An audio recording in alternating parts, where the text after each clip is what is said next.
So an overview of Resilient Africa Network. As the map depicts there, do we have any pointer? A little change since the proposal. This map actually comes out from the proposal itself. The positioning of this lab is no more there. But generally, it's a network of 20 universities in Africa set around 4 innovation laboratories situated in the 4 sub-regions of Africa. One in Ghana, West Africa. Horn of Africa, the lab is in Ethiopia. East Africa, the lab is in Kampala, where the Secretariat actually sits in the School of Public Health in Makerere.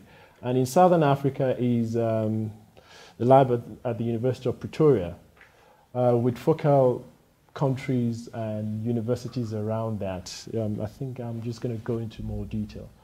So basically, this comes from the fact that there's been a lot of development spending in Africa, and it seems to be recurring every time. So what's the point if you spend 90 billion and you have to spend 90 billion again for disasters? And then somebody obviously stopped and say, there's something we're not doing right. If you're doing the same thing over and over, what can you do such that even when you have to do this again, you don't have to be 90 billion, you could be then 10 billion, apart from the fact that you keep losing the development gains you made every time there's disaster. So the concept of resilience obviously then came up coming from the disaster researchers. And the schema is that, there's always a system in which there can be a turbulence and disrupts that system. And it could be in the form of a shock or a stressor. Stresses are more chronic, long time, and shocks are more periodic or intermittent acute effect. So clearly there should be a reaction to that. The capacity for people to deal, or the system to deal with that change, is what determines whether you're going to keep spending this or you're not. So either you disturb the thing and then people come back to, or the system returns back to where it was before the disturbance, or even return in a way that is better before the disturbance, which is what we want, the number one. But at least if it's not going to be better, it should go back to where we were. But we don't want where, when you recover, you're actually worse than where you started from, or in fact, it collapses. So this is basically what this is all about. How do you, to the extent that you cannot keep, some of these disturbances are natural hazards, but there are some that are man-made, like food shortage, high fuel prices, we see it. A system can be as small as a family. What happens to them if there's just a price increase, which we always have in South Africa? And I will go to the thematic area later. We also, with disease like chronic diseases, sometimes chronic stresses, also causes disturbance of what is happening in the system, be it a family or a community or a country. So from there, the RAND defined resilience, because there's a lot of definitions out there. So the RAND network decided to put up a definition to help it shape its own interventions. And it's defined as the capacity of people and systems to mitigate, adapt to, recover, and learn from shocks and stresses in a manner that reduces vulnerability and increases well-being. And I think the key words there, the key phrases are reduce vulnerability and increase well-being. Clearly, if you reduce vulnerability, you may reduce well-being. But even if you don't reduce vulnerability, you can increase well-being if you don't increase vulnerability. But one of the two interventions must be to reduce vulnerability of people to those disturbances and F1 increase their well-being. The vision, which covers all of RAND network, is to create resilient African communities through innovative solutions. By the way, this is a project, obviously you can see it's from the American people, right on the left. It is basically to ensure that the solutions come from Africans through universities and using scientific approaches and evidence-based approaches. And therefore, the innovative solutions are actually supposed to be locally generated. But we do have partners, as you see them right at the bottom. The project itself comes out from Office of Science and Technology in USAID in DC, and in particular the program called Higher Education Solutions Network, and that's why you see that right on the right. And it's housed within a broader development lab of the USAID. And our partners are Tulane University in the US, Stanford University, the DRLA is part of Tulane, Disaster Resilience Leadership Academy, correct. And CSIS, Center for Strategic International Studies, in DC as well. They basically provide a kind of support on how do you present this kind of information to US Congress or for people to understand in simple English. It's coming from science universities, but they need to obviously get to ordinary people. So mission is to strengthen resilience in Africa through university-led innovative solutions using evidence-based approaches. Specific objectives, there are 3 of them. One is to design and operationalize a scientific, data-driven, evidence-based resilience framework for sub-Saharan Africa. In other words, we need to determine how resilience and understand what resilience is like in sub-Saharan Africa, and for our lab in particular in Southern Africa, and in order to be able to measure it and inform development agencies on how their programs is changing resilience or how it's not changing resilience. Because there is still a gap in how do you measure resilience itself. So that's the first objective of the RAN. The second one is to strengthen resilience at individual, household, and community levels through innovations. And that's why we are here today. As you can imagine, it will require some strategic thinking to make it different, because we can't keep doing what we've been doing and expect to get something different. And eventually, from what we learn in terms of the science around resilience and also innovations and intervention that we will be developing, we need to obviously disseminate the knowledge. And the RAN has suggested a way to disseminate the knowledge through what we call small pieces of information, knowledge, information technologies, in a way to disseminate resilience-related knowledge. So basically 3 of them overlapping and connected. As like any other organization, we come together with an understanding of our core values, most important because it's a network, it's teamwork. We also decided that some of these other values are pertinent to the work we do. Integrity. We always talk about patents and all this kind of things. So to require people with integrity to have that kind of conversation. Professionalism, accountability to the community that we serve, because it's actually unique. And one important piece of this is that every time we work, we need to have somebody from community, or we need to continue to consult community in any intervention that we do as we move on to the time that we evaluate this. So accountability is important. Creativity, clearly, and networking, and that's why we have people from all disciplines, and multidisciplinarity is indeed a core value. Yes, we've got a great team out here, as you must have met some of them in the room. As myself, Kirsty is a senior faculty member, program coordinator, Petronella, M&E, Buki, Innovation Officer, Luca, and Project Administrator, Edie.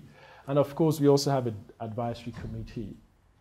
We've got focal persons from the 3 countries that we're in the Southern Africa region. Specifically now, we have Zimbabwe, Dr.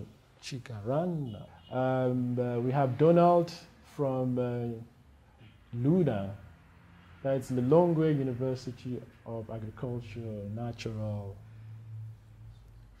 Resources. And we have Professor Mugabe from University of Limpopo. And we have selected target communities in Zimbabwe, Bedbridge in Matabele South province. It's got 3 villages, high HIV prevalence. We've got Malawi in Chikakwa district, 2 traditional authorities of villages, high prevalence of HIV and food, floods and droughts with food security. It's kind of demonstrate the complexity of African communities. You don't have one shot. you've got the shock and you have a stressor. Shock on top of this chronic stress. You're already growing hungry and then there's flood. And it's very, very complex. And in South Africa, in Limpopo, we've got degrading, also a village in the rural part of South Africa. And we have a pyramid in the north of Pretoria, just about 25 kilometers from where we are. It's a peri-urban, largely farming community as well. I mean, that kind of gives us the dynamics of people moving from rural area into close to the city to get jobs in the city, but obviously they live distant from the city, which is more cheaper for them. And it poses its own unique problem.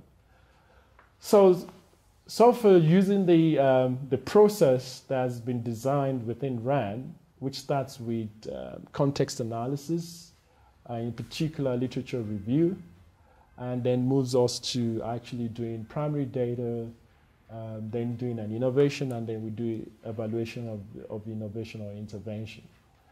In terms of milestones, we've completed the literature review. We kind of supported that with also secondary data analysis in order to provide some information around our thematic issues, which I'm going to also share with you some of the findings. We've done community consultation, and we completed that in order to understand resilience from the perspective of the community, the small community, so that we can then look at to validate what we found in the literature. We're currently analyzing and trying to identify the key dimensions in order to find a way that we can intervene. It's important for you to understand that in order for us to move forward with what we're doing in this weekend. And of course, we expect to come up with a report sometime end of September. Well, I'm not going to go through this detail. I think I should quickly. So basically, I'm going to, before I go into some of the findings of the resilience itself, dimensions that, and the secondary analysis that we've done. A schema of how this is going to link up with what we're doing today. We're going to identify those dimensions, and we're going to design pathways that will potentially enumerate solutions that would strengthen the resilience in these communities. And hopefully, in the next 2 years, we will be having some evidence of the fact that we strengthen resilience in those communities. So I'm going to stop there. I'm going to go quickly to the other one, which is basically sharing with you some data from the work that we've done. So we're looking at 3 countries, and we believe those 3 countries cover almost half the population of Southern Africa. That's the map of Southern Africa.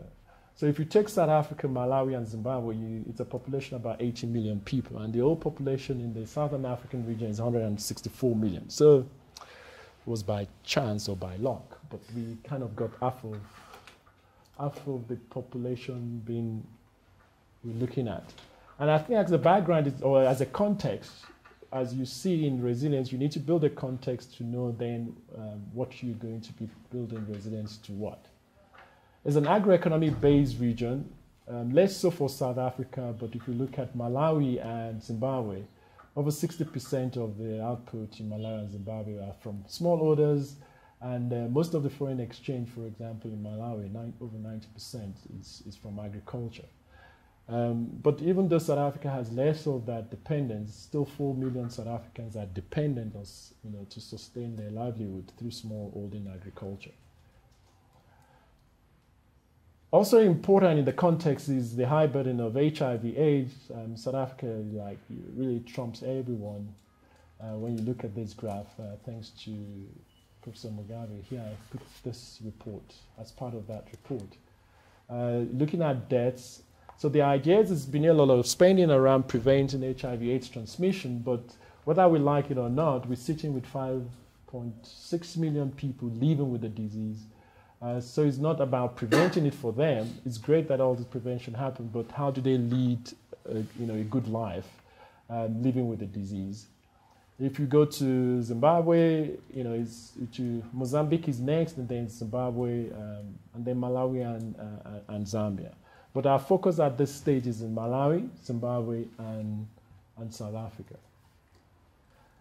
In terms of contribution, the GDP in those countries and changes over time, I've just singled out those 3 countries. And it's quite interesting. If you look at Malawi, they did not experience a recession. But the GDP did go down post-2008. Everybody knows there was a global recession in 2008. Some people had it delayed to 2009, but Malawi kind of stable, and then 2010 they started going down, but they didn't have the kind of recession that South Africa had, and then they became stable. So in terms of resilience, you go down and you recover. And you either recover better or you recover worse. So South Africa seems to have recovered, but not bounced back better than what they were before the recession. Can't find my cursor. And then you have Zimbabwe. This is different. Before global crisis, they were already down. 2005, I think there was a lot of political instability. The kind of turbulence that happens that changes livelihoods. And 2008, they started coming back, and they got better in 2009, 2010 even got better, and then somewhere a drop there. So the dynamics is be very interesting to see what was going on in those countries. In Zimbabwe, food security also has been increasing, just like in the other region, and in particular, the area we've chosen, food insecurity doubled between 2011 and 2012. So it is a big problem. Natural resource-based degradation is a big problem in the region. This is Limpopo. This is one quote from somebody saying, the way I feel like dying, the heat is too much, I'm unable to assist even my grandchildren have become coming. People have to carry this, and of course, they compete for land use by breaking down the trees for their normal livelihood. The stocks find it difficult to graze. This is Limpopo.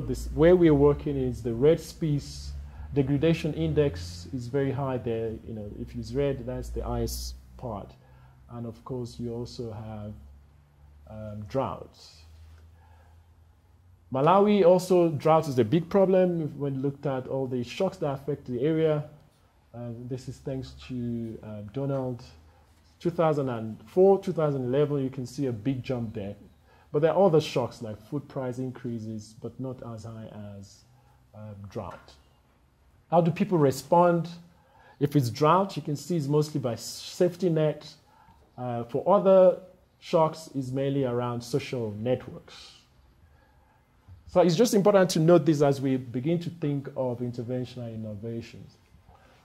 In terms of HIV and the nexus with food production, as you can see, these are happening at the same time. The literature suggests there's a greater sensitivity when there's drought, and in particular for those who have chronically ill people in the family, especially one person, the head of house, dies. There's severe reduction in consumption levels, and oftentimes they are the ones involved with these small holding farmings, and the women are left to actually look after the farms, and oftentimes they are not able to do this successfully. The literature also talks in specifically 45% decline in household maize production when an adult dies, and if it's HIV related, it's 61% decline. The same thing in Botswana. So just to give you that, this is picture not only just in the 3 countries we're in, but it's generally a vulnerability that goes across the region. And it covers areas of agriculture, environmental issues, economics, health, nutrition in particular, and of course demographics like changing female-headed households. The number of female-headed households and elderly starts to increase as the young people die, and particularly male breadwinners in the house dies. There are few efforts. It's important to know that we are not starting from zero. There are small-scale irrigation interventions in these regions. Drought-tolerant crops has been introduced in some areas, but perhaps they are just not enough. So when we're looking at interventions, those who have experience in some of this may be able to share some of the challenges there on how we can get it better or introduce new innovations to make the scenario change. Because despite all of this, we still have the picture that I've just given to you. I mean, there are policy issues around social transfers and social protection, cash transfers, grants in South Africa, but we still have all these challenges despite that. So we looked at some analysis over time. This is South Africa specifically, looking at HIV, high HIV burden and lower HIV burden communities. This is based on dividing the country into areas that have higher than average number of people who came out to say they're HIV positive in the household. So I then tracked some changes over time. And this is number of people with salary, because we say salary is a protected wage that you're sure you're going to get at the end of the month. And we know it's an issue for resilience. Over time, it dropped. If it's HIV, the green is high burden HIV communities, and the blue low burden or lower than average. It dropped in those higher areas and more or less stable and slightly increased in latter times in where HIV/AIDS are not burdened. Percentage female-headed households, so we also confirmed with this data that it's increased, especially around 2004, 2005, and is kind of stable for lower than average HIV burdened communities. And I looked at the price of commodities because of, this area is very dependent on agriculture. You can see that increase that started also in 2005, and a big blop around 2007, 2008, and then it comes back, but it still never came back down to pre-2005 prices. So the idea is that what's the trend? Post-2008, you can also see a jump in land degradation, higher in areas of higher burden of HIV and much lower in areas that are below average. So it looks like people are using the land more post-commodity prices. But when you look at grain, it's much higher, even at baseline, in higher burden HIV areas. So if we're looking at helping livelihood, it looks like grain production is an important thing there. Livestock also. So it could be well that those with communities with HIV/AIDS are more in the area of agricultural dependence, and therefore they always have higher, but there's a general increase post-2008, but much higher in HIV/AIDS area. Same thing for poultry. But when you look at child hunger, you would have expected the fact that there's more agriculture in these high burden areas should have less hunger, but they have experienced more hunger post-2008 than HIV less burdened areas. So therefore, one could also suggest that there's less resilience. It was coming down, and then it goes up. But there's a little more resilience. It didn't go up as much in below average areas. Then obviously this led us to our qualitative studies. I'm just going to present some. Oh, this is still quantitative. I'm going to skip this and just share with you some of the work we did on resilience, understanding resilience. This was in people with chronic disease, taking chronic medication in a clinic in Easterus in Pretoria. And we did factor analysis to understand the latency.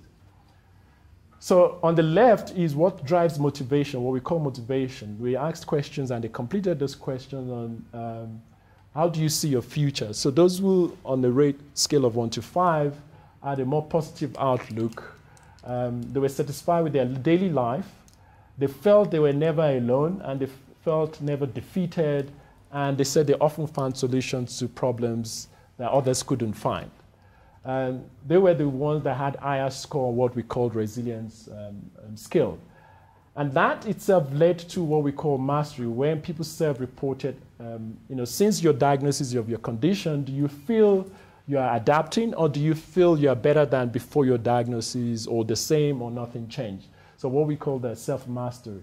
So those who were motivated were more likely to report report adaptation. And then the next thing then is obviously what is responsible for motivation and mastery. Reporting higher self-reported good health, regular attendance of church, physical assets, that's do you have a TV, all those wealth dimensions. And in particular, rating of water services from the municipality were all associated with higher motivational states. And that led to more adaptation and recovery. So that's one study we did. And in terms of qualitative study, which I'm going to end with, the picture is very similar across the 4 communities. So I'm going to use just this slightly different at the bottom. So we have a schema of understanding what's the underlying causes of the vulnerability. And that leads to a set of effects which causes some other things. And then you eventually have an outcome. So the outcome for most of this, which we would like to also go through, as some of them is related to what we call the wealth dimension. Specifically, income. People have less income, unemployment, and food security was very common in all the 4 communities. And it was worse, clearly, if there is somebody affected by HIV/AIDS. So in other words, our thematic issue is looking at how do we build resilience to loss of livelihood, and in particular for those who are living with HIV/AIDS. So resilience to what? Of whom? That's those people not living with HIV, those affected by HIV/AIDS, because you don't have to live with HIV/AIDS to be affected by HIV/AIDS. So therefore, that's our outcome. And understanding the underlying driver, in most of the communities is around the natural resource that they are constrained with, drought and floods. Because of drought, and they depend on smallholding farming, they have limited livelihoods. So people either turn to sex trade, in Bridge in particular, in order to put money on the table. If we look at Pyramid, which is a peri-urban area, there is less of agricultural issues that came up. It was mostly around infrastructure and around housing, because people come in and there's not enough housing, and then that leads into problems of health-related issues around waterborne illnesses. There's HIV/AIDS, because obviously people then also look for alternative source of livelihood, and they always turn to trade sex. The other problem they also talked about most of the time was lack of skills to be able to gain alternative employment, so they often end up using their bodies. Again, they then have this psychological state of mind that is hopelessness, and there's boredom because of no work. They resort to drug use or drug abuse. And then that drives crime. Also, because of the housing problem, people have to go out to go to the toilet in the night, and they get raped. And people are drunk, they also turn to vulnerable women and children in terms of rape. The infrastructural problem also, because people often live very far on farm plots, and it's not easy for them to get to health services. There's no water, and sanitation is inadequate, and that drives, again, the health problems. So we have those cause and effect in the middle, and oftentimes leading to restriction in wealth. On the left side, we've got support. And basically, what is it that makes all these problems less? In South Africa, it's mostly government social grant. In Malawi, it's often coming from NGOs providing safety nets. In Zimbabwe, it's half-half, but also more of safety nets from NGOs. So that kind of a dynamics of the role of governance is a little different in the communities, but also very common. So they talk about caring counselors and leaders and all the dynamics. So I'm going to leave it there and allow us to have this discussion as we move on in the program for details. I'm assuming we have enough people in the room that have an in-depth understanding of the data and contribute. And I would suggest that not everybody stay on one table, as I've seen, so that they can actually help in the groups in terms of what the data says. Thank you for your time.